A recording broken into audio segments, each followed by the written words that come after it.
This week ends Congress's longest break from Washington since Donald Trump re-entered the White House. For most lawmakers, that's meant more time with constituents, and for some, aggressive questioning at town halls.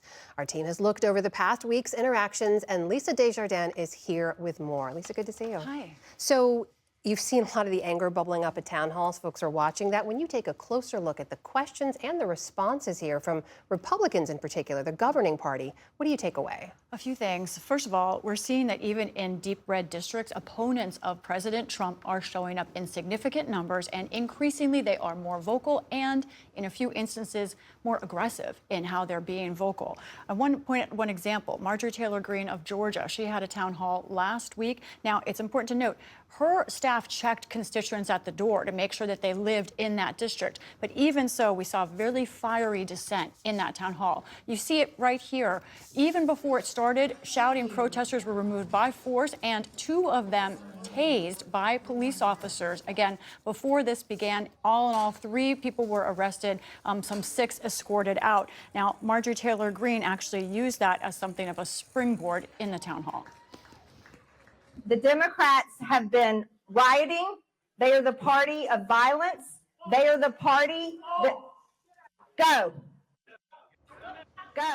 Of course, Democrats say, no, that's not true. We're not, none of that. But Marjorie Taylor Greene said she's been receiving death threats. She thanked police for their interaction. But this was one way of using it by force. She's someone who likes to have confrontation and provoking, and she has used that town hall as a fundraising mechanism. And that approach we saw there from Congresswoman Marjorie Taylor Greene, how typical is that for Republicans? Not typical at all. In fact, most Republicans aren't having town halls of any form. But there was one in Florida, Byron Donald, who was engaging with the audience rather than dismissing any dissent. One example, he was asked in particular about Elon Musk and Doge. What oversights are you imposing on Elon Musk and Doge? Rick Grossman. Okay.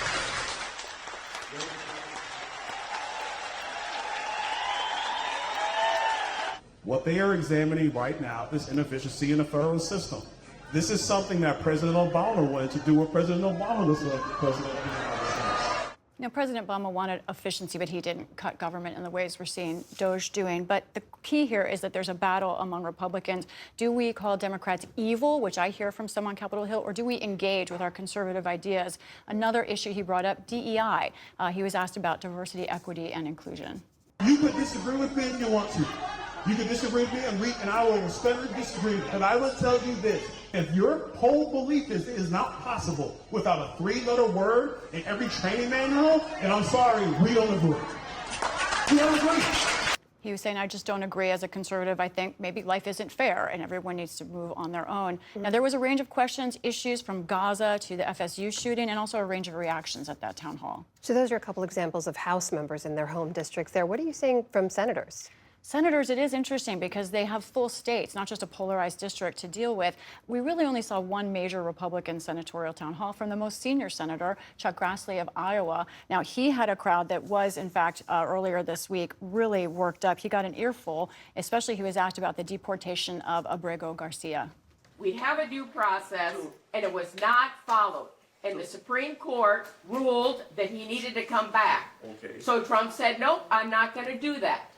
So why do we even have a Supreme Court if they're not going to follow the ruling of the Supreme Court?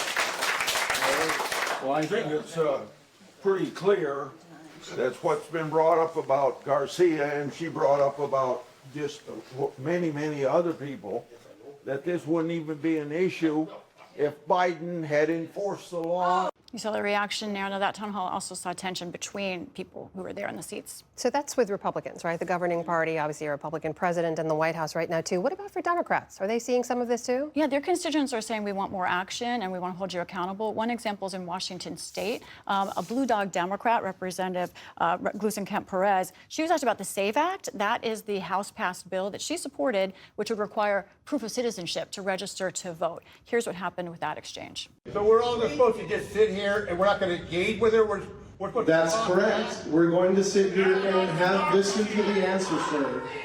Can you tell us why you voted for it, please? Who bought you? There's no question here about the SAVE Act. It is really important that Americans have confidence in their election systems. And that protester said, "Who bought you?" This is something that Democrats obviously are wrestling with. There is a surge of calls for action, but they're also defending the actions they have taken so far. All right, Lisa Desjardins, thank you as always. You're welcome.